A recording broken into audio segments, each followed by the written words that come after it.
आज से पहले इतने मज़ेदार चटखारा कोफ्ता कबाब कभी ट्राई नहीं किए होंगे। इतने ज़्यादा सॉफ्ट, जूसी और मुंह में घुल जाने वाले चटखारा कोफ्ता कबाब बनकर तैयार होते हैं। तो एक बार इनको ज़रूर ट्राई कीजिएगा, आपको इतने पसंद आएंगे कि आप अपने घर की दावतों में बनाएंगे। तो इन मज़ेदार से चटखारा कोफ्ता कबाब को बनाने के लिए मैंने यहाँ पर एक बंच लहसुन ले लिया है, 3 इंच का अदरक का टुकड़ा, 4 से 5 हरी मिर्चें और आधा बंच हमने हरा धनिया ले लिया है। तो इन सारी चीज़ों को हम चॉपर जग के अंदर ऐड कर देते हैं और इन सारी चीज़ों को हमने बहुत अच्छी तरह से चॉप कर लेना है।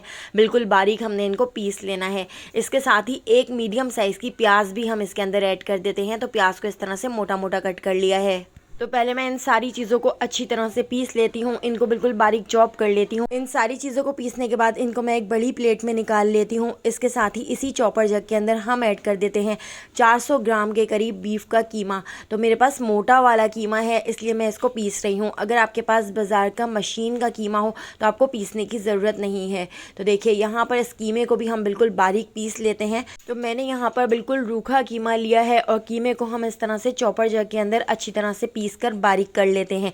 अगर आप इसके अंदर 10% फैट ऐड करना चाहें तो आप फैट भी इसके अंदर ऐड कर सकते हैं। तो देखिए कीमे को मैंने बहुत अच्छी तरह से इस तरह से बिल्कुल बारीक पीस लिया है। तो कीमे को धोकर मैंने एक स्ट्रेनर में रख लिया था, इसका सारा पानी अच्छी तरह से निचोड़ लिया था। अब यहाँ पर आप देख सकते हैं जो हमने हरा मसाला पीसा था इसके अंदर भी काफ़ी सारा पानी है। तो इसके पानी को भी मैं अच्छी तरह से निचोड़ लेती हूँ। तो इन कोफ्तों में बिल्कुल भी पानी नहीं रहना चाहिए, नहीं तो आपके कोफ्ते ठीक से नहीं बन सकेंगे और फ्राई करते टाइम आपके कोफ्ते टूटेंगे। तो इसलिए आप पानी इसका अच्छी तरह से निचोड़ लीजिएगा। तो यहाँ पर हरे मसाले का पानी निचोड़कर मैंने साइड पे रख लिया है और कीमे को भी हम एक बार अच्छी तरह से निचोड़ लेते हैं। आप चाहें तो आप इसको कपड़े के अंदर डालकर भी निचोड़ सकते हैं या किसी स्ट्रेनर से भी आप इसको निचोड़ सकते हैं। अब हम इसमें कुछ मसाले ऐड कर लेते हैं। तो हाफ़ टी स्पून नमक ऐड कर दिया है। नमक हमने बाद में मसाले में भी ऐड करना है, तो नमक थोड़ा कम ही ऐड कीजिएगा। हाफ़ टी स्पून लाल पिसी हुई मिर्चें, हाफ़ टी स्पून लाल कुटी हुई मिर्चें, 1 टीस्पून मैंने इसमें चाट मसाला ऐड कर दिया है, हाफ़ टी स्पून पिसा हुआ गरम मसाला ऐड कर दिया है और हाफ़ टी स्पून पिसी हुई काली मिर्च। इसके साथ ही यहाँ पर मैंने भुना कुटा ज़ीरा ले लिया है। तो ज़ीरे को तवे पर भूनकर और कूटकर 1 टीस्पून भर के मैंने इसमें भुना कुटा ज़ीरा ऐड कर दिया है। इसी तरह से आप यहाँ पर देख सकते हैं मैंने यहाँ पर भुना कुटा धनिया भी इसके अंदर 2 टीस्पून भरकर ऐड किया है। तो धनिया को भी आपने भूनकर कूटकर ऐड करना है। हाफ़ टी स्पून आप इसमें मीठा सोडा भी ऐड कर लीजिएगा, इससे बिल्कुल भी कबाब सिकुड़ेंगे नहीं और बहुत ही जूसी और सॉफ्ट कबाब बनकर तैयार होंगे। यहाँ पर आप देख सकते हैं मैंने यहाँ पर बेसन ले लिया है। तो 2 टेबल स्पून बेसन को मैंने फ्राइंग पैन में अच्छी तरह से रोस्ट कर लिया था। लो फ्लेम पर रोस्ट करने के बाद मैंने इसके अंदर बेसन ऐड कर दिया है और बेसन ऐड करके हम इसको बहुत अच्छी तरह से मिक्स कर लेते हैं। अभी हमने इसका एक मसाला भी बनाकर तैयार करना है, इसलिए वीडियो को बिल्कुल भी स्किप मत कीजिएगा। और दोस्तों यहाँ पर मैं आपको याद दिलाती चलूँ, अगर आपको मेरी रेसिपी अच्छी लग रही है तो लाइक करना बिल्कुल भी मत भूलिएगा और अगर रेसिपी अच्छी नहीं लग रही है तो आप इसको डिसलाइक भी कर सकते हैं। और मुझे कमेंट करके ज़रूर बताइएगा कि आप मुझे किस सिटी और किस कंट्री से देख रहे हैं ताकि मैं आपका थैंक्स कर सकूं। तो पहला थैंक्स जाता है साइमा को लाहौर से, नौरीन को स्कॉटलैंड से, जोहान को इटली से थैंक्स जाता है और मुजम्मिल को कराची से। तो मेरी रेसिपीज़ को इतना पसंद करने के लिए आप सबका बहुत बहुत शुक्रिया। आप मुझे ज़रूर कमेंट किया करें। तो यहाँ पर इस मिक्सचर को अच्छी तरह से मिक्स करने के बाद 1 घंटे के लिए मैंने फ्रिज में रख दिया था। उसके बाद हम इस तरह से इसके कोफ्ते बनाकर तैयार कर लेते हैं। थोड़ा थोड़ा हाथ पर इस तरह से पानी लगाने के बाद मैंने इस तरह से इसके कोफ्ते बनाकर तैयार कर लिए हैं। तो इस तरह से हमने मीडियम साइज़ के इसके कोफ्ते बना लिए हैं।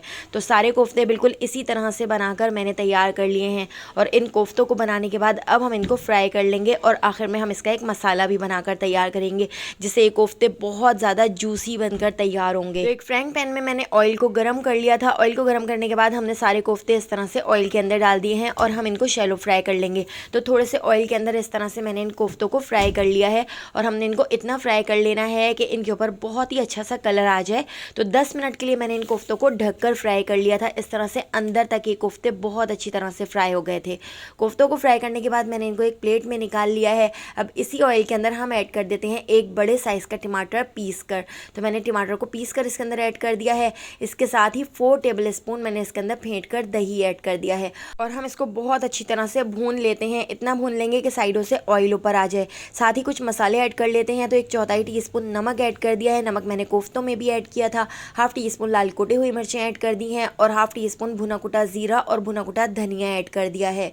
इसके साथ ही इनको अच्छी तरह से मिक्स कर लेंगे। जब ये मसाला बहुत अच्छी तरह से भुन जाएगा तो उसके बाद हाफ़ टी स्पून मैं इसमें आमचूर पाउडर ऐड कर रही हूँ। इससे बहुत ही चटखारेदार आपके कबाब बनकर तैयार होंगे।